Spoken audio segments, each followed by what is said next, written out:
Today we're going to do a earnings preview here for Viasat. A lot of this is going to be due diligence off the top of my head with what I've done research-wise in the company. I do have some extensive knowledge about what's going on. And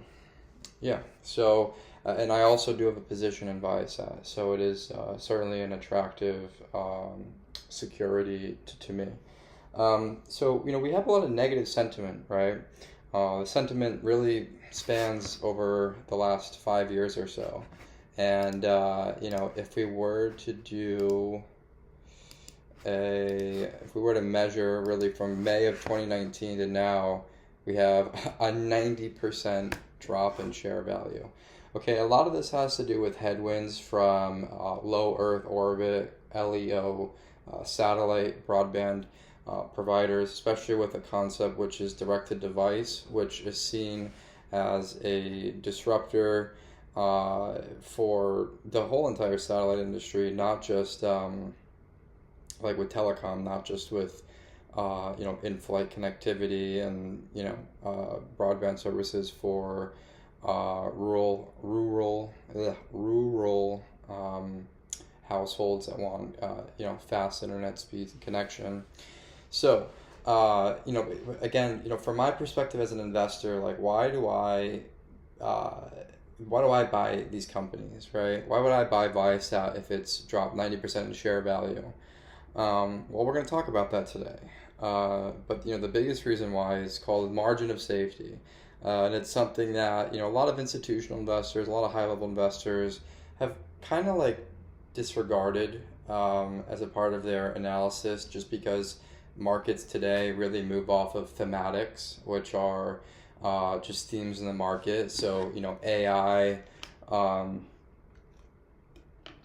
let's say, utilities, nuclear energy, data centers, whatever it may be, right? There's these themes that are seen as high growth winners as the economy shifts and new innovations enter the marketplace. Now, for a multitude of multiple reasons, what margin of safety brings is basically downside protection, right?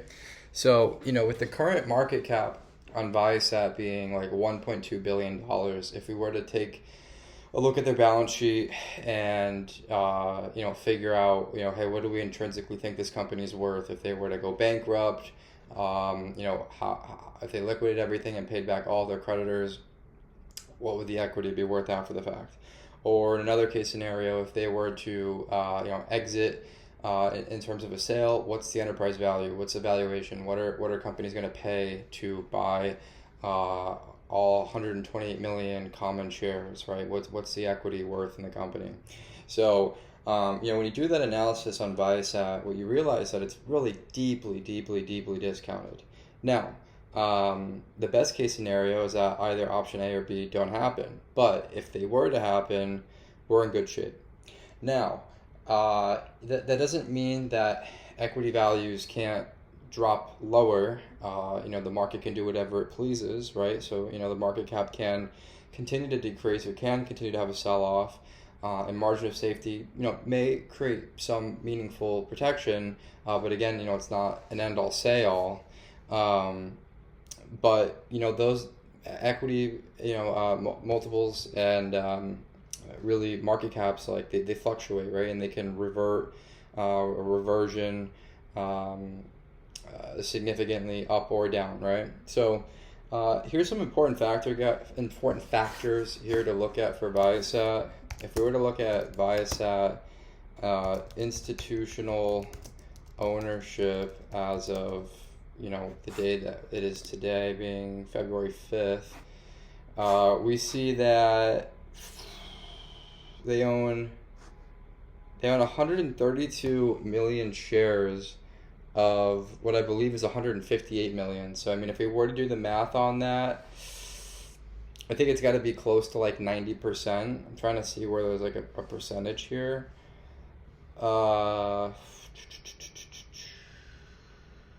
Yeah, I can't find it, but if we were to do the math, it's probably close to about 90%. So 90% of the float is owned by institutions.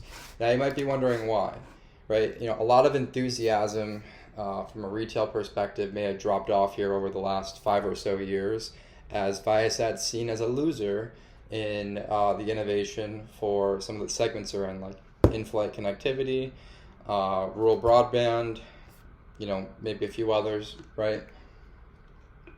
Now, if we look under the hood, there's other segments to Viasat that actually have some meaningful growth, like advanced technologies. At the end of the day, Viasat, I believe they began as a defense contractor, and of course they still are a defense contractor. And we see a growing theme where not just the U.S. military, but militaries across the world and governments need reliable communication for a multitude of operations that's safe, secure, and hedged through multiple layers of orbit, right? And that's what Viasat has to offer with their GEO, MEO constellations, all their ground SATCOMs, satellite, and ground infrastructure that they already have in place, right? Which really benefits their softening revenue segments between in-flight connectivity and the rural segments that are, they say space, Starlink is eating their lunch, right? So there's no denying the disruption, the revenue decline, the lack of the subscriber decline. Those are all real things, right? But what I see is as Viasat launches FS1, FS2, and FS3, which are their new satellite constellations, I know the first one had an anomaly with the antenna. I think they'll be able to increase the amount of data that per subscriber gets for internet connection, and perhaps the speeds can get better over time. And they're also finally starting to address the LEO issue with a partnership with I forget how you pronounce it, Elusat or something like that, Elusat, which is a European SATCOM company that is partnering with Viasat to enter the marketplace in the future with their own LEO satellites. So what's the big overhang with Viasat from a valuation perspective? Like, its price to book is like 1/5 of, it's not even 1x, it's 1/5. Obviously most companies in this category trade between like 2 to 5 times book value. Why are they trading 1/5 of their book value? Well, we talked about the negative sentiment around disruption from other players like Starlink and whatnot. There's no denying the reality of that, and it is real. And we did also discuss that they have some segments actually growing that I believe will hedge some of that softening, which will happen, quarter over quarter in the meantime. The other big overhang here is their net debt, right?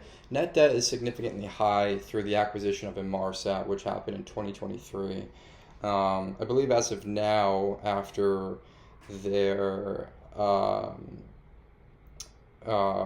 recent refinancing, they have $5.6 billion in net debt, while also having $3.5 billion of cash on hand. So net debt is obviously after subtracting cash on hand, but just to give you an analogy there, but total debt's like $9 billion. Okay, that is significant. But I forecast net debt to continue to decrease, and again, that's part of why I make the investments that I do. Is how can the company improve its balance sheet? Like, that's more so in a company's control than consumer discretionary spending in some other softening segments, or growth in other segments, which are maybe a little bit more sticky, but still speculative, right? What we did see this quarter is that they sold off a non-core asset with their energy business. Not sure what they got for that. It could be between the range of like 200 or 300 million, which certainly in the form of an LBO or cash, shares, etc., gives them the liquidity to continue to pay down net debt more significantly. So we'd like to see how that reflects their balance sheet this quarter. There's a few things here to talk about. There's a company called Legato, which is filed bankruptcy.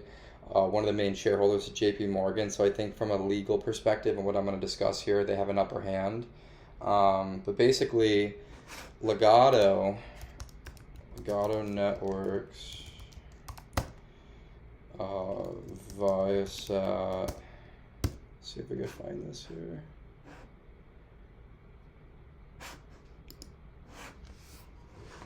Okay, so this is important here, guys, right? So strategically, when Viasat acquired Inmarsat, of course, they wanted to expand their capabilities, grow their top line revenue, and grow into that consolidation of two companies to build a more meaningful, because we're seeing a lot of consolidation in this sector, right? From a financial perspective, it obviously affects their enterprise value, their valuation, etc., and that's why we've seen the share price continue to go down. But one of the hidden value assets under the hood was some of the spectrum rights that Inmarsat has, that Legato is under a lease until 2107 with.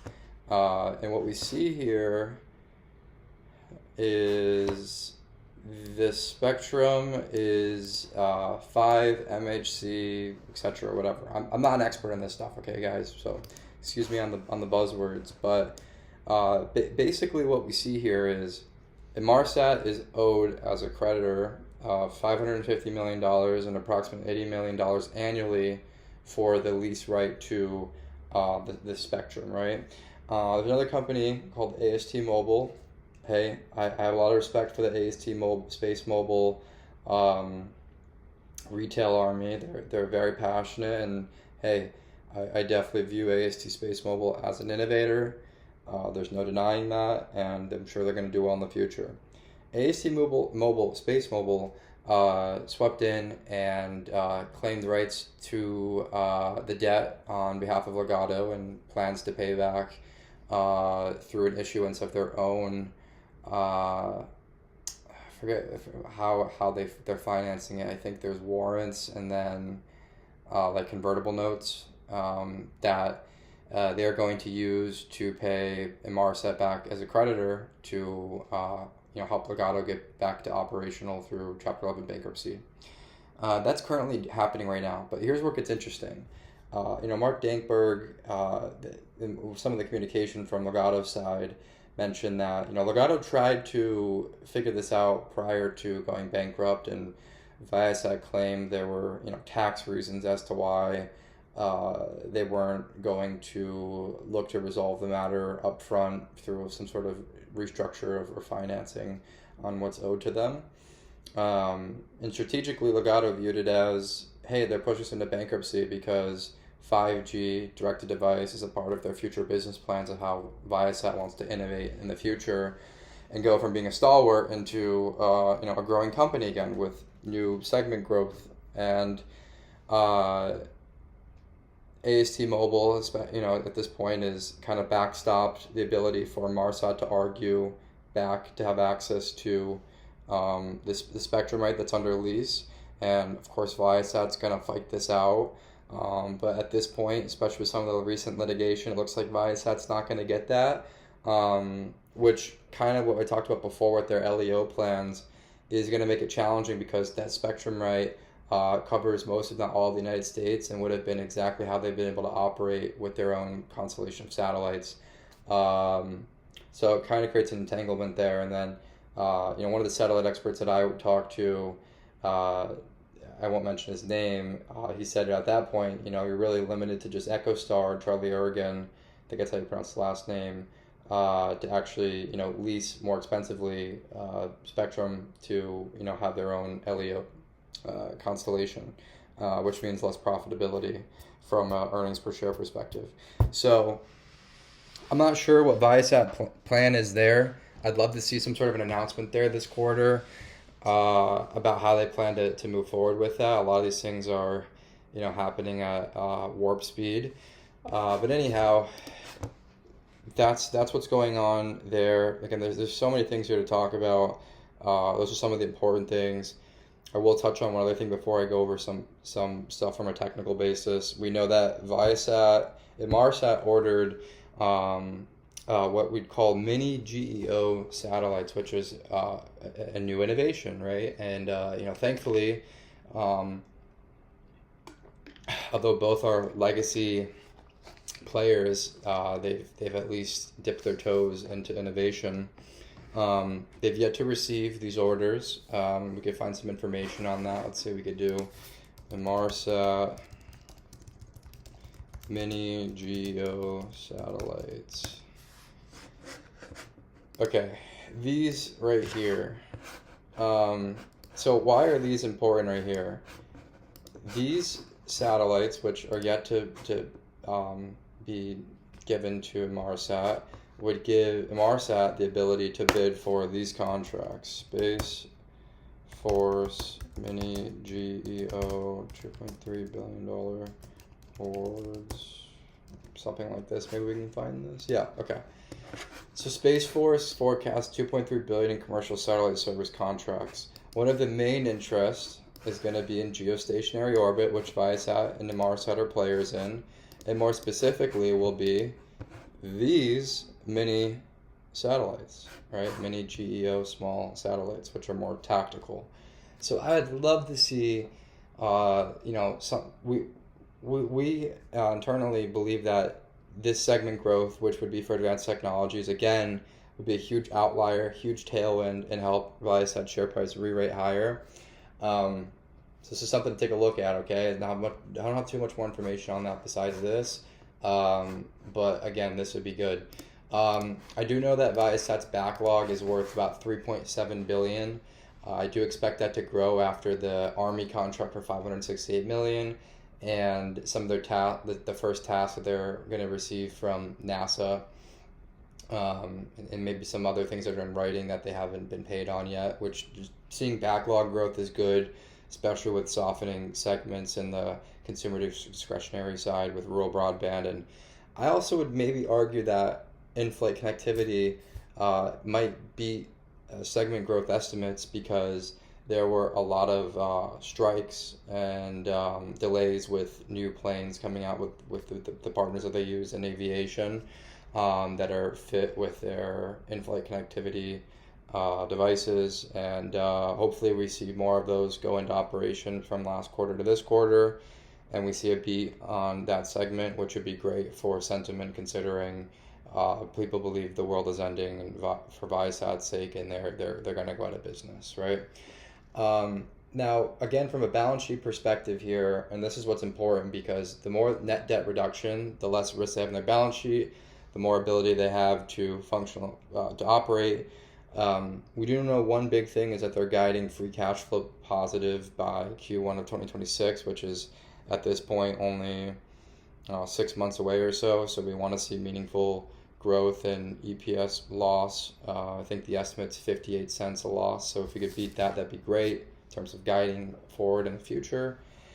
But yeah, the biggest thing though is like, how can we sell off non-core assets? And we do know that last year Viasat did talk about and basically publicly in a subliminal way discussed selling off their advanced technology business.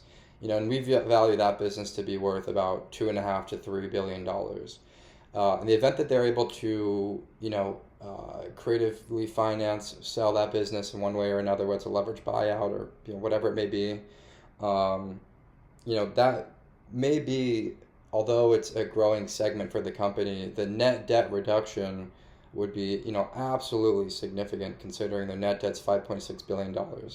And if they could, sell that and perhaps get, let's say, $3 billion, and net debt reduction goes down to $2 billion, the enterprise value of the company will increase, which should re-rate the equitable value of the company. Now, we understand that, segment growth, revenue growth is pretty stagnant, and they're going to have to figure that out, but selling off that growth segment would be meaningful. The only other thing we could think of though is, perhaps they're able to stick through these next few quarters, Management decides, hey, we want to hold on to advanced technologies because we really, really believe that segment's going to grow, and perhaps it'll subdivide horizontally into other meaningful segments that will grow in the future, which I honestly say as an investor they should hold on to it. Perhaps they just slowly eat away and pay down net debt. So yeah, that's from a balance sheet perspective. I think another thing to look at here is, like, guys, if we look at EchoStar, I mean, they have a terrible balance sheet. Terrible balance sheet. We weren't going to look at the actual finance, the data here, like a 10Q of some sort, but we could look at companies by market cap. Oops. If we look at EchoStar,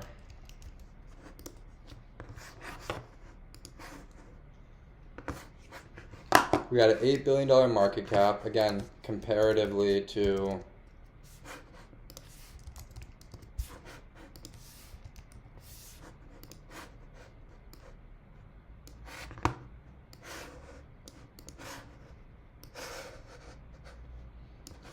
Alright, so let's just look at this like side by side here, okay? Right, so EchoStar and Viasat are direct competitors, HughesNet, Viasat, etc. We understand EchoStar has, Boost Mobile, Dish Network, Dish TV, whatever the fuck it is. Excuse my French. We understand that they have a larger catalog of acquisition services, etc. And their share price re-rated it significantly higher through their merger with Dish. Now, here's the thing. Enterprise value is certainly something, but again, market cap of $8 billion. Let's just go ahead and look at their total debt. Okay, we have $27 billion in total debt. Let's look at their cash on hand.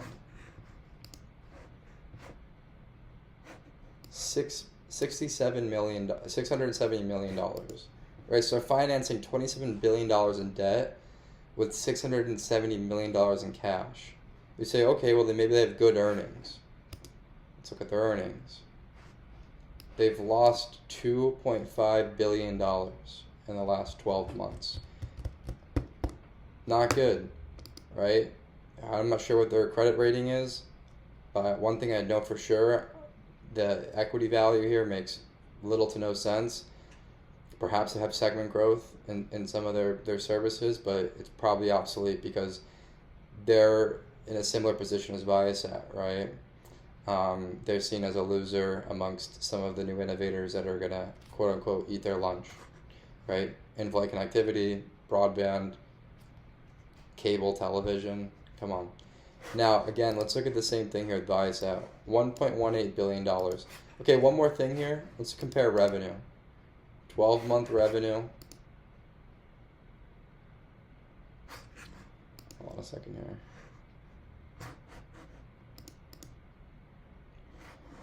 Comparatively speaking, I guess revenue is not going to be something we could look from a comp perspective, but earnings is definitely going to be one thing. So, right,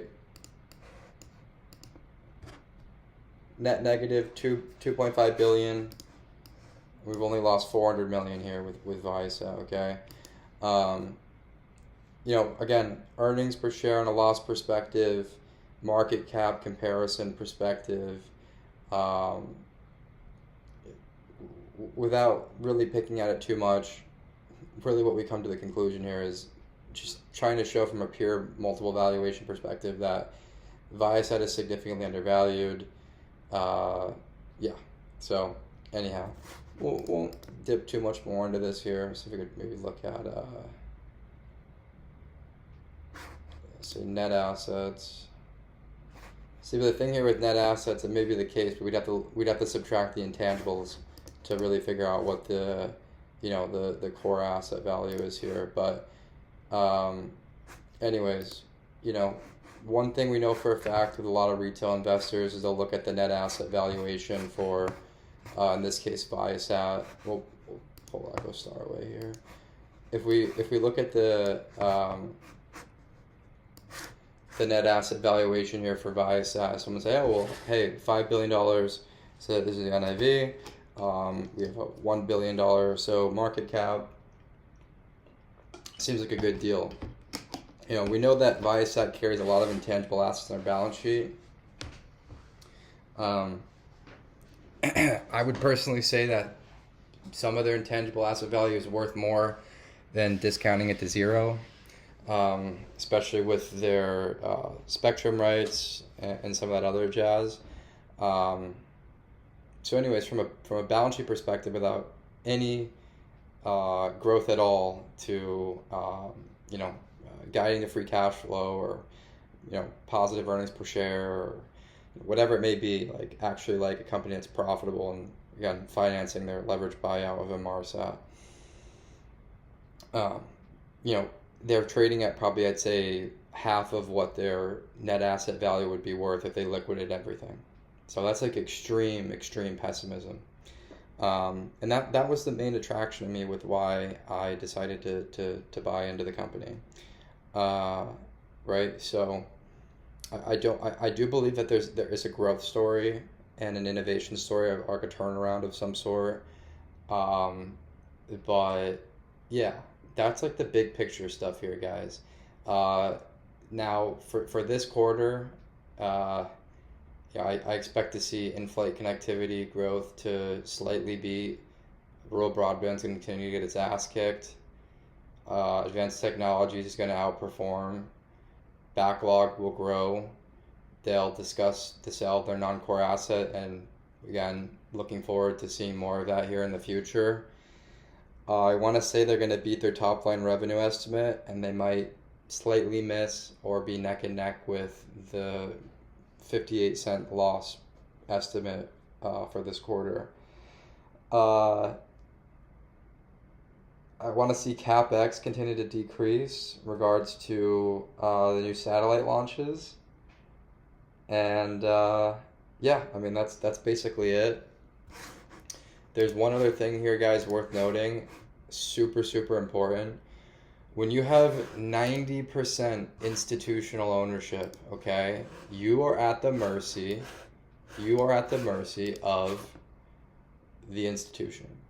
You're at the mercy of quantitative formulas, algorithms that, I wouldn't say synthetically, but they push the security down, especially when Viasat trades on low volume, right? Right here we had a little bit of enthusiasm. See this green candle when they officially announced the NASA task that they received. We had a volume spike, but with like 25% short interest, people betting on this company like basically ceasing to exist. Which obviously I don't agree with that narrative, and maybe I would have agreed with that narrative up here, but down here I think it's far safer to make the bet that that's not the case. If let's pull up like a daily let's do a 1 week chart. Sorry, those are candles. Let's do daily candles on a 1 month perspective. Okay.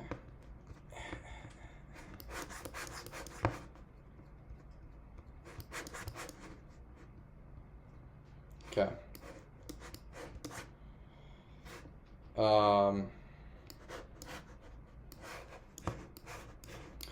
So again, we had our spike here.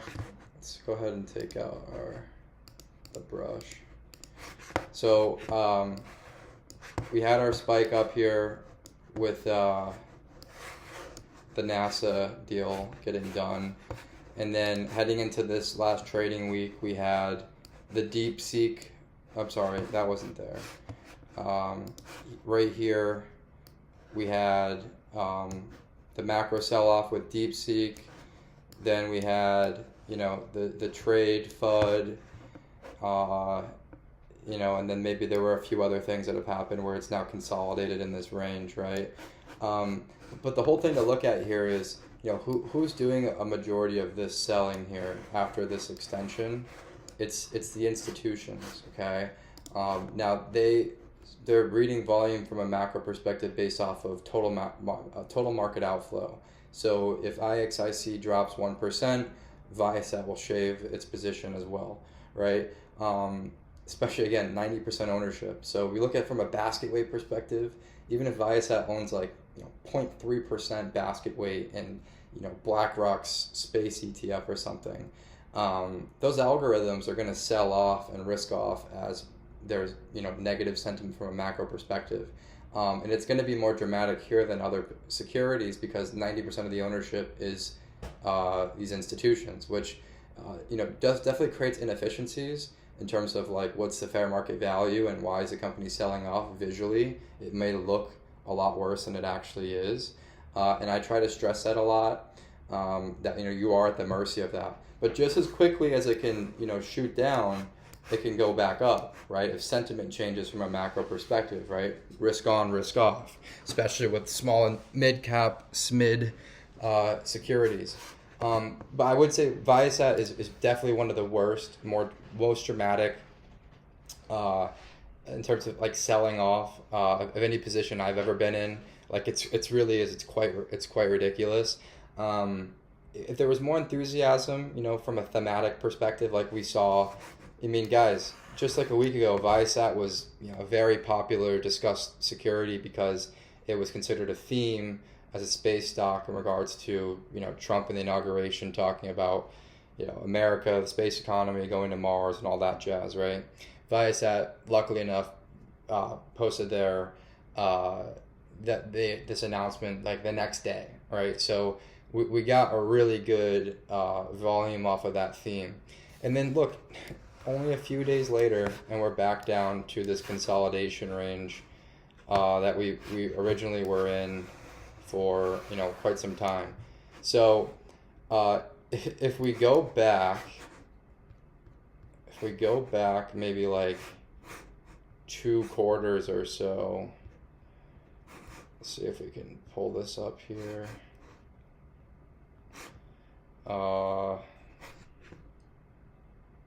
Great, getting a pop-up ad there. Like right here, so we have our... Yeah, here we go. So I think it like, this is like August of 2023, I want to say. So we could see a similar trend, right? We had like this consolidation zone.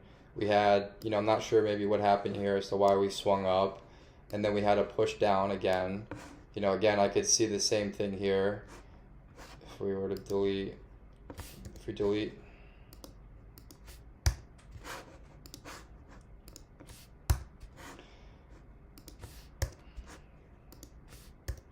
delete here, sorry, I gotta just clean this stuff up here. I personally would say that, fuck, Jesus, can I fucking copy a lot of these at the same time? Excuse me. If we were to draw, a similar from a technical basis here, we could see, somewhat of a similar trend here. We had this is definitely a little bit more volume than we see. When we see here, right? The other, on that side, there was definitely more volume, but still a similar trend, right? Imagine investing here and then 2 or 3 days later, and you're all the way back down here. Like these are dramatic swings. It might not look like that much, but if we were to measure this, from here to here, this is a dramatic swing, about 22%. Again, if we were to look down over here, again, this is a 27% drawdown, right? So there's pretty significant drawdowns. Again, you got to follow they say follow the trend until the end. The trend is your friend until the end. That's how it goes.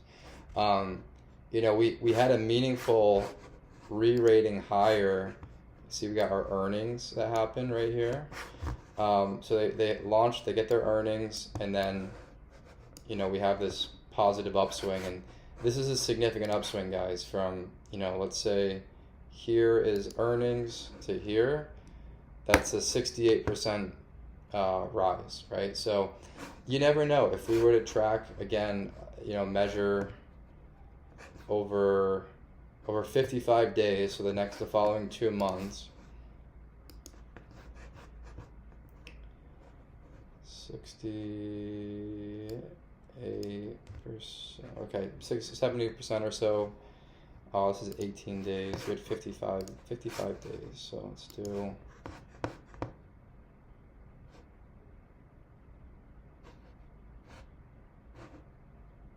Where's my days?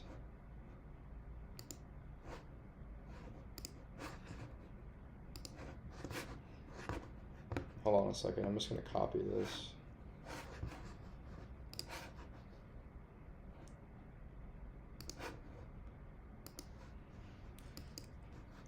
Did we not copy and measure? Anyways, let's just try to accurately draw. Let's get a 68% here. 68%.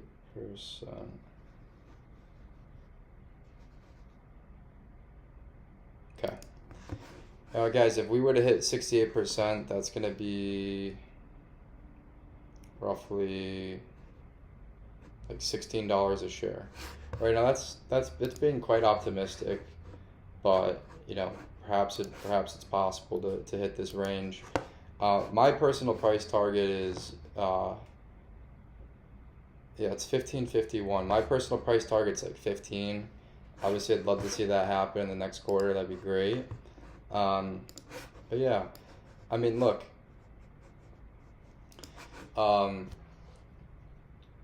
With technicals, obviously, the past can't predict the future. But Viasat's just so attractive to me from the fact of how undervalued it is intrinsically. And, any sign of life, any improvement could create some enthusiasm, especially with space being a theme. I'd love to see a re-rating higher. And again, when it extended into this range here, like from like the $12, $11 range, in my eyes, the reason why we had this sell-off is just because of those macro headwinds, right? Because 90% of the ownership is institutional, and they're not valuing a company based off of contract wins or balance sheets or anything like that. It's just risk on, risk off, quant analysis.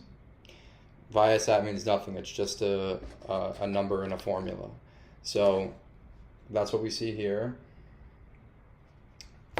One other thing that I really like that I'll highlight here quickly is we have some liquidity grabs here over the last couple days, which are really interesting to me. So right in the $9 range is definitely emotional for perhaps a retail trader that held on this bull swing, optimistic about Viasat's growth potential, and maybe they're down here, maybe they got it in this like this $8 range, right? What we're seeing here is we got, in my eyes, painted, there's a lot of stop losses on the $9 mark, or very close to that, low nines. We're seeing, in my eyes, a lot of stop losses, which create what are called liquidity, I'm drawing a blank, liquidity traps, I believe, liquidity traps. So like this right here is a liquidity trap, this right here is a liquidity trap. You can always spot a liquidity trap when you have like a sharp, when you have a sharp price down, like see the bottom of this wick right here, maybe it touched like 880 and then sharply went back up to like 920. Those are large orders, very violent swings, and that's how institutions average in without pushing the price higher, and then they're messing up their average, right? So that's exciting. That could be good news, because if institutions are grabbing liquidity grabs here, liquidity traps, whatever, either or, if we're seeing liquidity grabs or traps down here, that could be optimistic in terms of a long outlook here at this range, with earnings being tomorrow, of these bigger guys getting in down here. So anyways, yeah, I've done quite a bit of due diligence on Viasat. I of course would love to see their investor relations continue to improve. I'd like to see them try to change that narrative from like a just a legacy company that's losing. It's time to address the obvious that we are kind of getting our asses kicked here a little bit, and hopefully we're starting to make meaningful progress and turn the corner. And for those interested in Viasat, and look, this is a company with 7,500 employees. Okay, this is a company with contracts with Space Force, the Department of Defense, multiple countries, etc. Like, this is a legitimate company, and I will give Mark Dankberg his respect.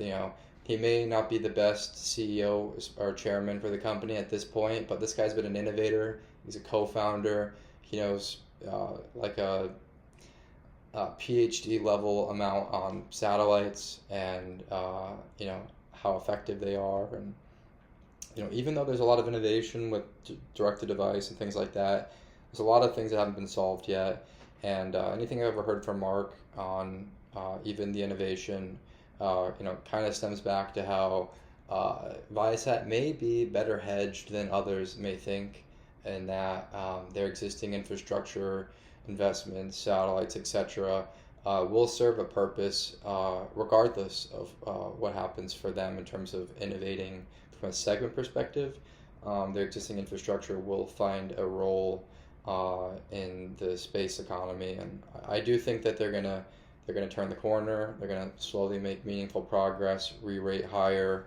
The market doesn't reward the things that you would hope they would reward, like meaningful improvements from a book value perspective. But positive tailwinds are good, guys. This company is very volatile because of the ownership.